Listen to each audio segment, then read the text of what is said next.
Hey guys, what's going on? It's Austin, and before I continue on, I owe you all a massive apology. If y'all been following me since 2018, you all know that since then, 2 times a year, I have been doing my late reviews roundup, where basically for the movies, TV, and sometimes video games I wasn't able to review, I would do a quick little roundup of those things that I missed. And I've been doing that since 2018. Unfortunately, if you haven't noticed, this year I was able to do it. I actually was planning on doing part one around August and September, but unfortunately, as Jeff Goldblum would say, Life uh, finds a way. every time life always finds a way, and sometimes it's good.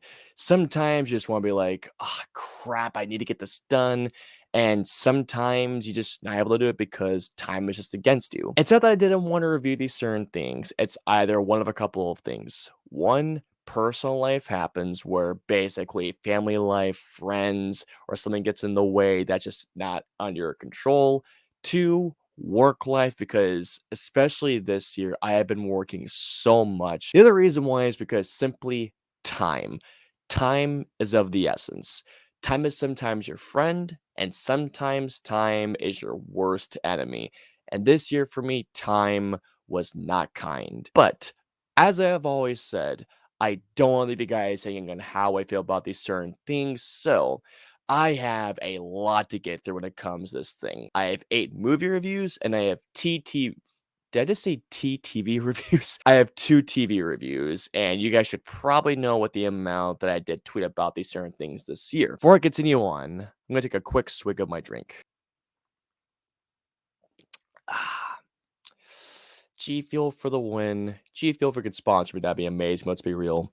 They're not gonna see this. It's time to kick off my entire year of reviews that I did miss, and that's what you all know.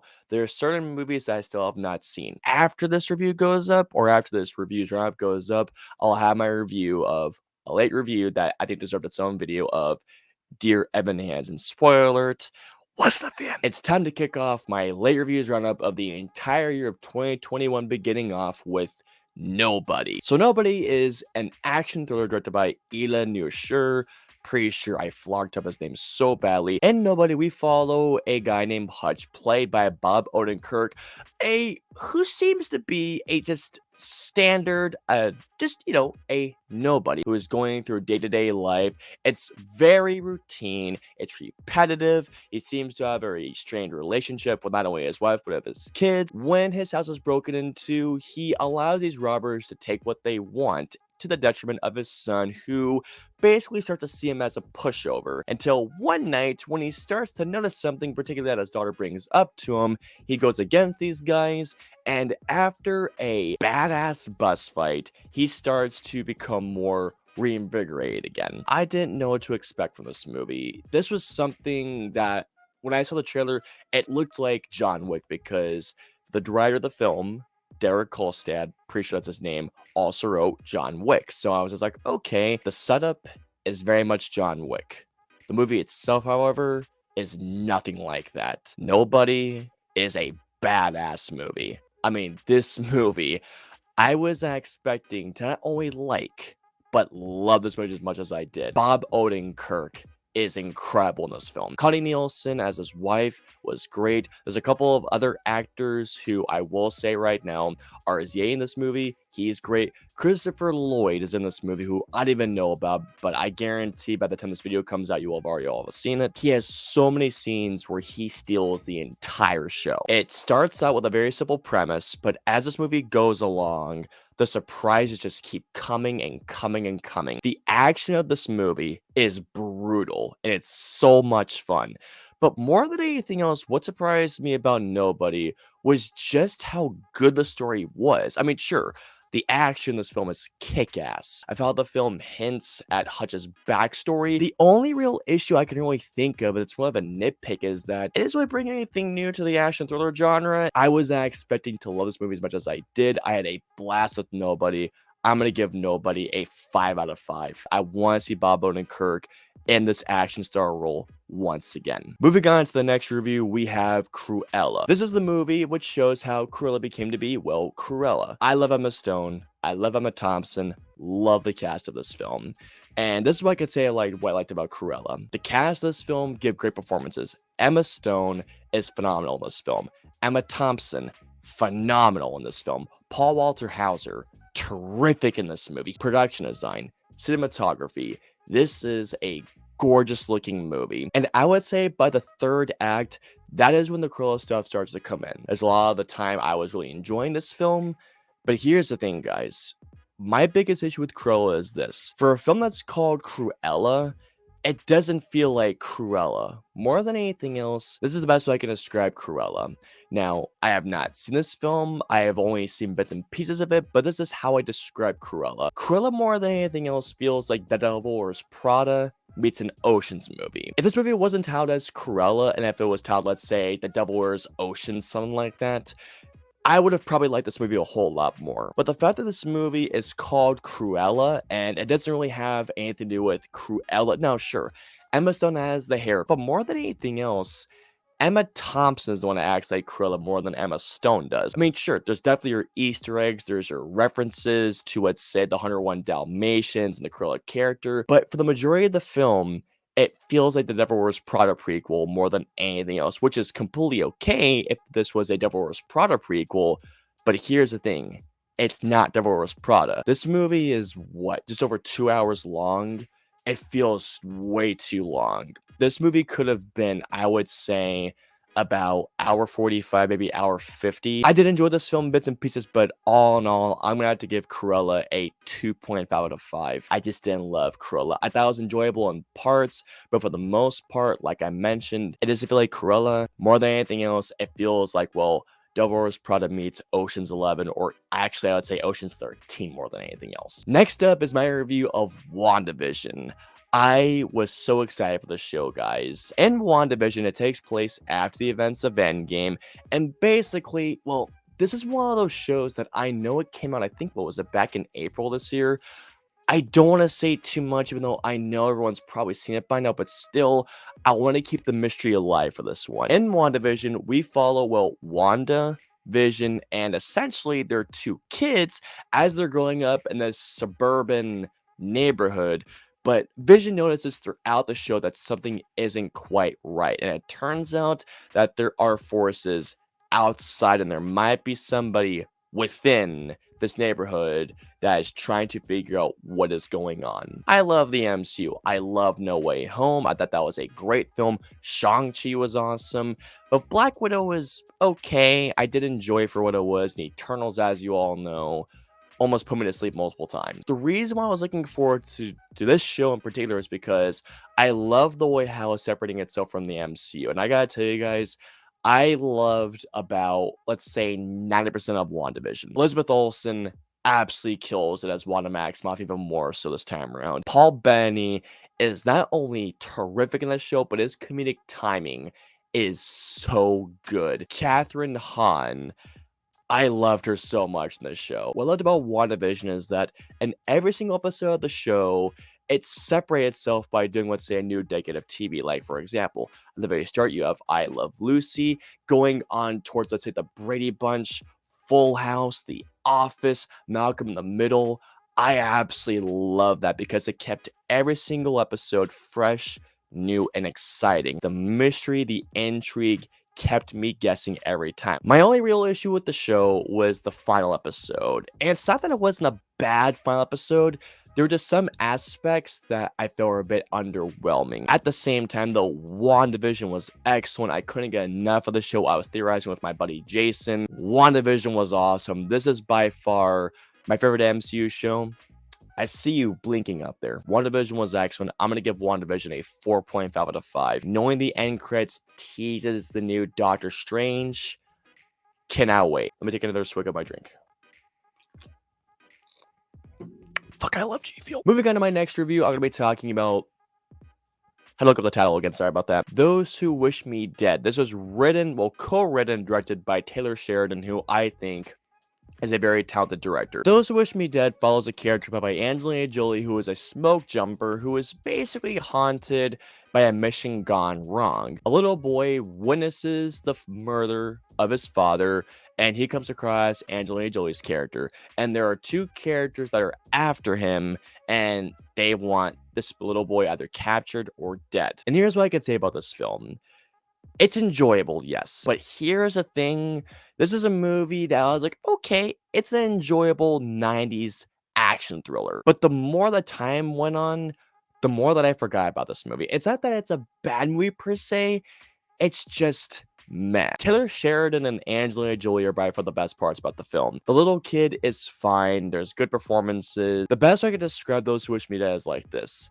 It is essentially a okay but forgettable 90s action thriller. Given how it's from Taylor Sheridan, I expected a lot more out of this movie. There are some sequences of this film that are great, but there are some other sequences where I was just like, what the is this? I did dig at first, but over time, I just found myself, I wouldn't say not liking it, but more than anything else, just forgetting it. All in all, I'm going to give Those Who Wish Me Dead a 2.75 out of 5 stars. There's some enjoyment in it, do not get me wrong. It's a 90s action thriller, it's there, it's background noise, you can watch it, and for the most part, I kind of forgot about this movie. Before I continue to my next review, I do want to apologize. I'm not filming with a green screen. I just figured it'd be a lot easier to do it like this. Though, trust me guys, next review, which is for Dear Evan Hansen, I will come back to the green screen, but just for the time being, I just want to have it relaxed and just talk to you guys like this. Going on to the next review, we're going to be talking about Jungle Cruise, which is directed by John Collet Sierra. I'm pretty sure I butchered his name badly. He's the director of Black Adam, which looks awesome, by the way. In Jungle Cruise, we follow a scientist slash explorer played by Emily Blunt, and we follow her brother played by Jack Hawthorne. Pretty sure that's his name. Jack Whitehall. I am so sorry. It follows these two characters as they're trying to find this very mystical place, and they enlist the help of a skipper played by Dwayne Johnson. It looked like it'd be a fun summer movie. I walked into it. I was very excited because it seemed like it would be essentially a new version of the Pirates of the Caribbean, to which, as you all know, love the original film. I even think Dead Man's Chest is very underrated. World's End, though, and this was a lot of fun. And it's not particularly a great film. I wouldn't say it's particularly good either, but it's a lot of fun. Emily Blunt is great. Dwayne Johnson, I absolutely loved. And honest to God, this is just how I feel. If it wasn't for Dwayne Johnson's charisma, that role wouldn't have worked nearly as well. Jack Whitehall, absolutely loved him. I love the chemistry between Dwayne Johnson and Emily Blunt. Jungle Cruise is a fun summer romp.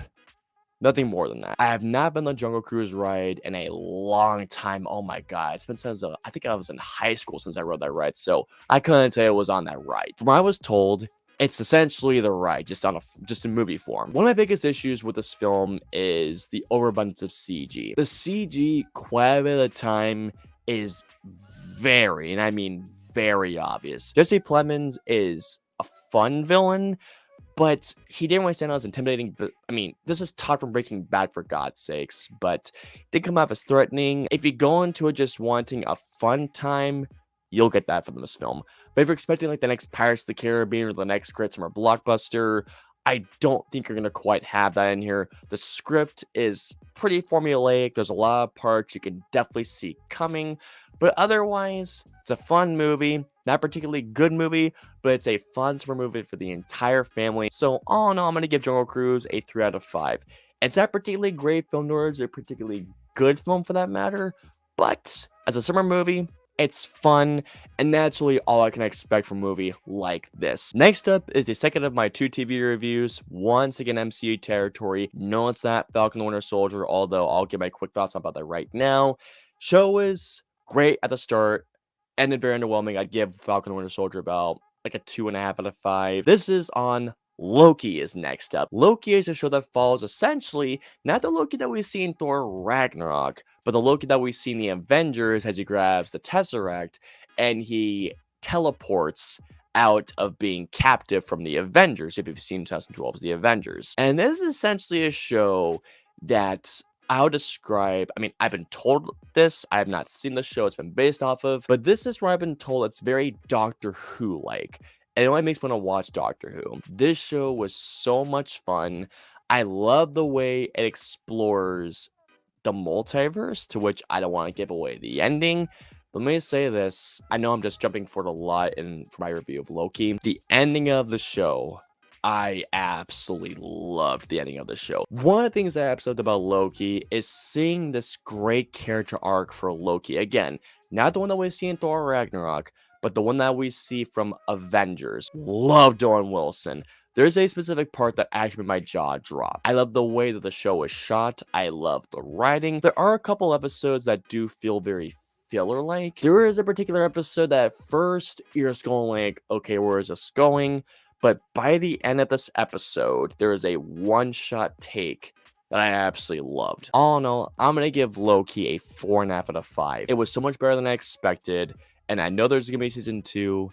Cannot wait for season 2 of Loki. I had a blast with Loki. Next up is my review for The Hitman's Wife's Bodyguard, the sequel to The Hitman's Bodyguard, a film that I rather enjoyed. Once again, like in the original film, Hitman's Wife's Bodyguard follows Ryan Reynolds as the top bodyguard of all time. Well, after the original film, you all know what happened there. It follows him at first as he's trying to go onto a sabbatical where he tries to use no guns. However, Samuel Jackson's wife's character, played by Salma Hayek, gets him out of that life, or gets him out of the sabbatical, and gets him on more hijinks. Hitman's Wife's Bodyguard, the best way to describe this film is that the film is just chaotic noise. It's not a bad film, but it's not good either. I enjoy Ryan Reynolds. Salma Hayek, I thought was definitely the showstealer of this movie, like that she was in Hitman's Bodyguard. Samuel Jackson is very enjoyable. What surprised me about this movie the most is this. In the first movie, Ryan Reynolds is shown to be a very smart guy. In this movie, I don't know what it was. I mean, and you guys can correct me, please, on this. Ryan Reynolds turns from a very smart bodyguard to an idiot in this movie. Like, he is an idiot in this movie. The action is very well done. There are some very funny moments, not get me wrong. I wasn't bored by this movie, and it did keep me entertained, which that's the best I could say about this movie.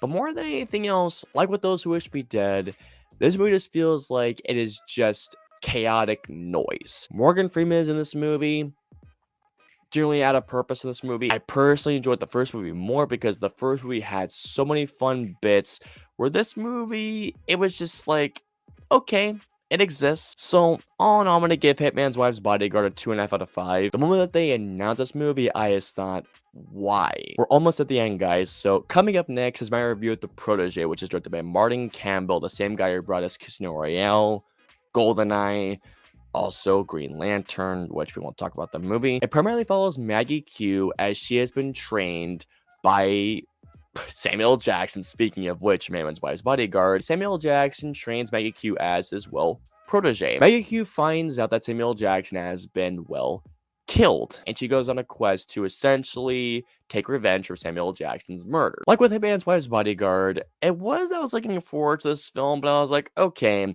it's a September film. September films can either be really good, or they're just forgettable movies, or enjoyable but forgettable movies. The Protege isn't a bad movie. I'd say it's enjoyable to a big fault. Maggie Q is awesome. Samuel Jackson is great.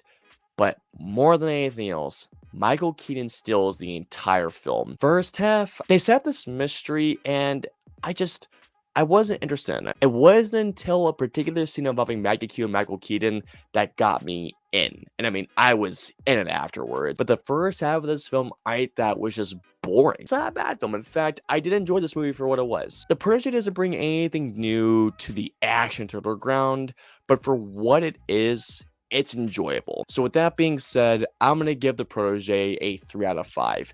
It's not great.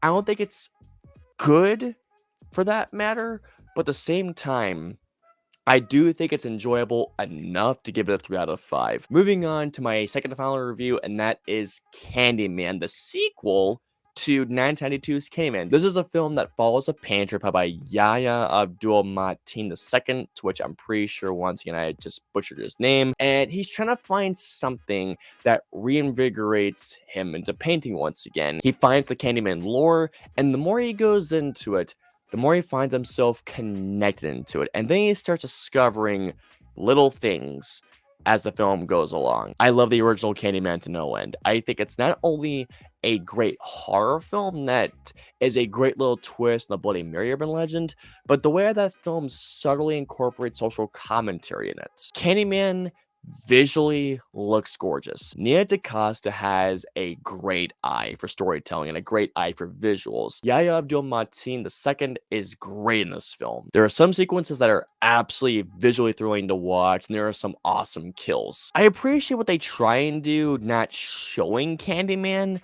but here's the thing, the slasher sequences where it's supposed to be scary, I wasn't really scared by this film. Visual the sequences where he's doing his killings looked amazing, but then they particularly had me going like, oh my god, oh my god, oh my god. More than that time, I was just thinking, whoa, that's a cool sequence. The first 2 acts of the new Candyman are very enjoyable. However, here comes the part. The 3rd act really drives in the social commentary, but this new one is very in your face about it. I mean, very in your face. The final act does it so much to the point where it doesn't feel like Candyman. However, I will say, the final shot, love the final shot in this film. I thought it was just okay. So all in all, I'm gonna give Candyman a 2.5 out of 5. First 2 acts are very enjoyable, but the 3rd act of this film just takes it into a direction that I just wasn't a fan of. But again, the final shot is badass. Coming on to my final review of my late reviews roundup 2021,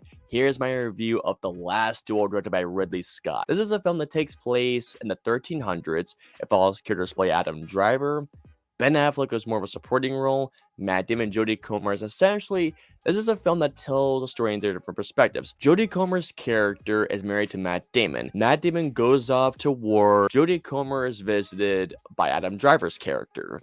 Jodie Comer then accuses Adam Driver's character of sexual assault. Matt Damon is wanting to get the truth. He is in support of Jodie Comer's character to the point where he is going to a duel to the death. I didn't see it in theaters, but man, I gotta tell you guys, I seriously regret not seeing this in theaters because, man, The Last Duel, this movie was excellent. This is one of Ridley Scott's best movies in a long time. Matt Damon is great.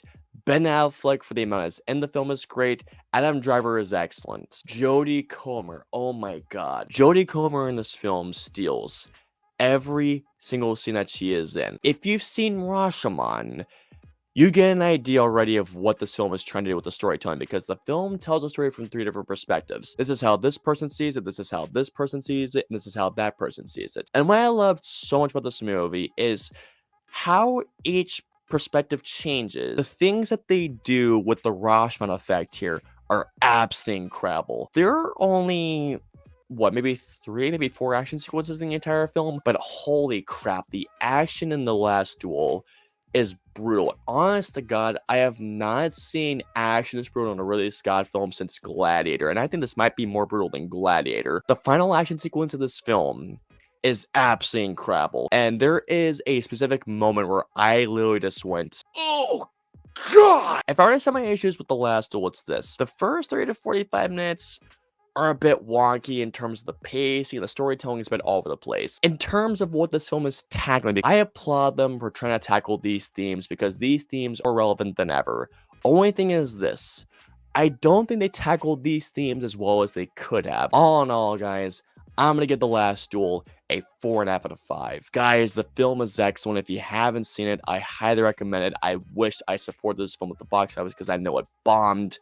This is one of those films I wish I supported. That is going to finally wrap it up for my late reviews roundup 2021. Thank y'all so much for waiting for this video. I do apologize. It took me forever, but once again, time was against me on this one, but I'm happy I was able to get these reviews out. If you guys want to follow me on social media, I'm on Facebook, Twitter, Instagram, and Twitch. I'm also on Snapchat, so if you all want to follow me on all those social media platforms, all the links in the usernames in the description below. I hope you all enjoyed my late reviews roundup for the entire year of 2021. If so, please hit that like button, also subscribe, and go over to that notification bell for my latest review goes up. If you guys want to see my previous 2 videos or reviews, please click on the right there. And of course, till my next video goes live, I'll see you all next time.